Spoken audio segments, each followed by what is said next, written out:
So our disclaimer for this video is that this is just meant as, educational and entertainment wise, and kind of looking at things through a historical lens of what insurgencies have done. I'm not advocating for anything.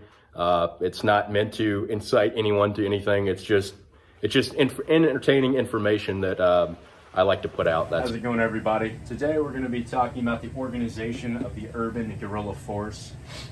Not the recruiting process, but how you would actually structure an organization as far as like kind of the command structure and hierarchy. So there's some key differences between the urban and the rural guerrilla force.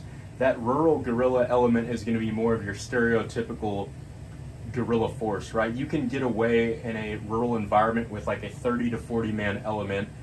There's less eyes in the woods, less cameras, so you can kind of wield, so to speak, a larger force. You can get away with more things. In that semi-permissive first world urban environment, you can't really move into an area, even an inner city area, with 30 military-aged males, right? It's going to draw attention to you, and then you're just not going to be able to operate clandestinely in an environment like that. So what you kind of have to do is break down the force in the cells. We're going to talk about that. We're going to talk about kind of how you keep it compartmentalized and how you have to have an overall objective. So yeah, it's going to be just the broad strokes purposes organization of an urban guerrilla unit. So I have here in front of me a very poorly drawn map of Western Washington. This is going to be our area of operations for this Minecraft scenario. So you have Seattle, Tacoma, and Olympia. These are all essentially linked by what is the I-5 interstate. If you've ever been on I-5, it's a terrible place. So to get into this, for an urban guerrilla unit, we're going to base this off of the ETA, the Basque Separatists, and what the IRA have done in the past, as well as a few other units. So essentially you have three major cities. You're going to have cells broken down operating in each city. So you'd have a cell in Seattle, a cell in Tacoma, and a cell in Olympia, with somebody at the top who is deeply embedded, who's not a quote-unquote trigger puller, right? They're just feeding information to the cells at the top. We're going to break that down more, but for now I just wanted you to see the area of operations that we're working in. Secondly, you have to have an objective, right? You can't just arm your guerrilla group and then say, okay, go be free, go out into the wild and do your thing. You have to have an overall objective. So our objective for this scenario in Minecraft would be, let's say you have some, evil regime that's occupying Western Washington, and they are moving troops and supplies down the I-5 interstate. What our overall objective for our guerrilla group is going to be is to disrupt enemy communication, supplies, and troop movement down the I-5 interstate. So again, you've got that Seattle cell, that Tacoma cell, and that Olympia cell all being propagated by a somebody at the top who's calling the shots, who's directing the units. All right, let's break this down now. So here at the top, you have your shot caller, right, in Minecraft. This is either an individual or a group of individuals who is in no way a trigger puller. They need to be deeply embedded in some sort of environment where they're remaining very covert, low-key, clandestine. They're doing nothing more than monitoring the enemy and disseminating information down to each cell. Each cell is going to have a captain, we'll call him. So Seattle will have a captain, Tacoma, and Olympia, right? These are going to be the guys that the information is getting disseminated down to from the top. Underneath each captain, you can have 3 fire teams making up each cell. So essentially, what you have is the captains will disseminate info down to the fire team. These captains don't need to know the who, what, where, the identity of the other cells, right? So this guy in Seattle doesn't need to know who the captain of the Olympia cell is. Same for, vice versa, Tacoma, Seattle, what have you, right? That's where your compartmentalization comes in. So the captains are taking information disseminated down from the top and distributing it to their fire teams for their specific cell. These fire teams don't necessarily have to know who the other is, but the captain's job is to deconflict all operations within his zone. So he's communicating to these 3-man elements, like, hey, there's a supply truck coming down our area of I-5. I want, let's say, Team 1, Team 2, and Team 3. He'll hit up Team 3 and say, hey, you have the ambush for this and then he'll communicate with his other 1 and 2 teams, stay out of this, to deconflict fires. The beauty of this is you can keep it very compartmentalized, but he can also stack these teams to make essentially a full-size squad for a larger operation. So if something's going down in Tacoma where the captain has his 1, his 2, and his 3 teams, up till now he's been keeping them separate, keeping things deconflicted.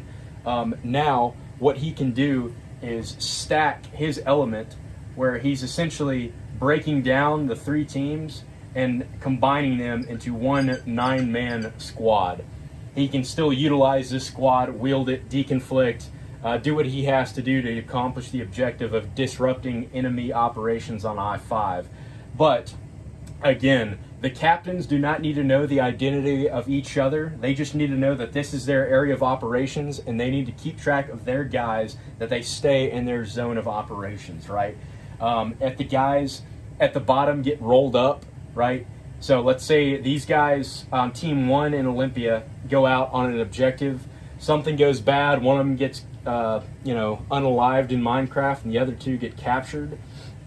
Let's say the occupation flips these guys and gets them to squeal on this captain. All they've done up to this point is rolled up 2 guys here and then possibly found out the identity of this guy. Your captains need to be, as Che Guevara would say, the absolute perfect guerrilla.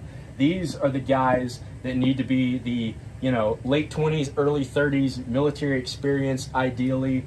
They need to be, from an athletic background. These are your guys that really, really matter here. These guys can't talk. They need to be solid. They need to be studs in every sense of the word. If they need to, they can join one of their fire teams in an operation, but ideally they're going to remain more covert and be, again, disseminating information down to their teams and deconflicting. If Team 2 goes out for an ambush, Team 3 and Team 1 aren't getting involved. That's keeping that compartmentalization.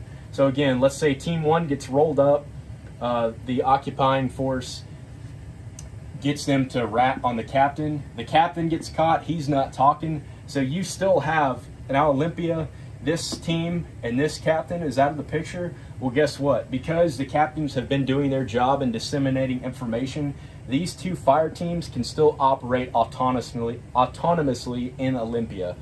They may not be getting very recent pertinent information, but they can still do disruptive operations, right? So that's kind of the whole deal here, is you want it to have this system where even if the top guy gets swacked somehow, something happens, the top gets taken out, they can still, each group can still operate autonomously no matter what happens. So if Team 2 gets taken out, Team 1 and Team 3 can still operate. Olympia gets their captain, quote unquote, taken out in Minecraft. Team 2 and Team 3 can still operate autonomously. They know this is their zone, and that's going to deconflict so they don't get over in Tacoma's,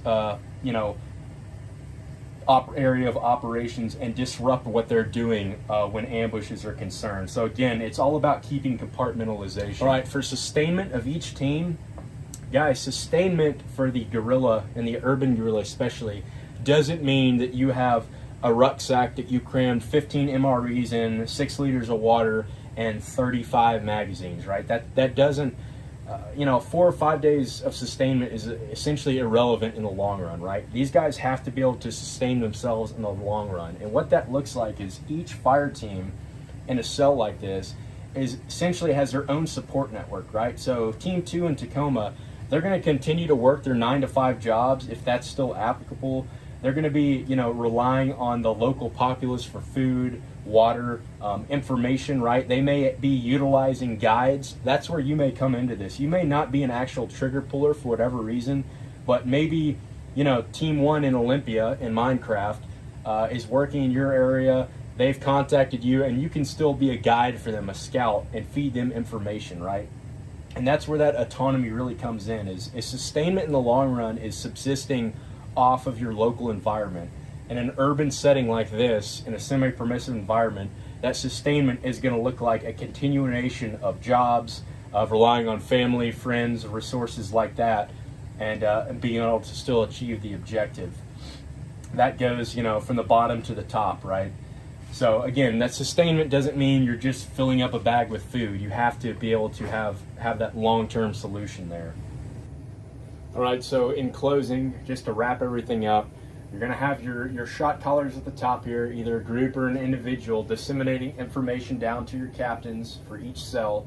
And then those captains are going to essentially utilize each fire team and deconflict fires how they see fit. Your compartmentalization is important, so these guys don't need to know who these guys are. This fire team doesn't need to know who this fire team is, but you still have the ability to kind of rack and stack all your fire teams. Each captain can combine all three teams if need be to accomplish, a larger objective. For sustainment purposes, your fire teams are subsisting off the local populace, off their local jobs, friends, support, family network. Same for your captains, same for guys at the top. The captains can get involved in the direct action sequence of each fire team, but that's not necessary. Your guys at the top feeding information down need to be completely removed from any of this, right? They don't need to be on the ground with any sort of alleged Minecraft weapon in their hands. So they're going to keep their hands off. But again, autonomy, compartmentalization, and long-term sustainment is going to be a key to organizing successful guerrilla cells in a first world environment like this.